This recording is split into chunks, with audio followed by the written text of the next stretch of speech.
Son bir kişi kaldı. Son bir kişi kaldı. Sonunda. Dur yoksa. Sen misin?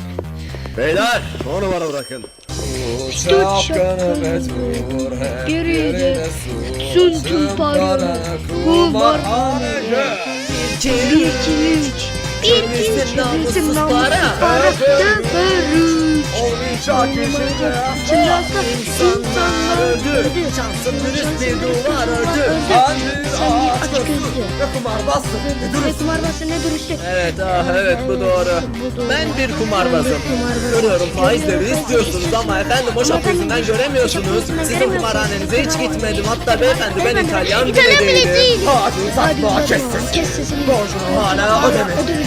Çevirdiğin botukla bile gözüm var ama asıl arzun ölmeden mi?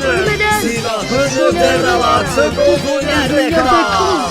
1, 2, 3 adımlarım sayılası. Teşebbüs. Bilet mi?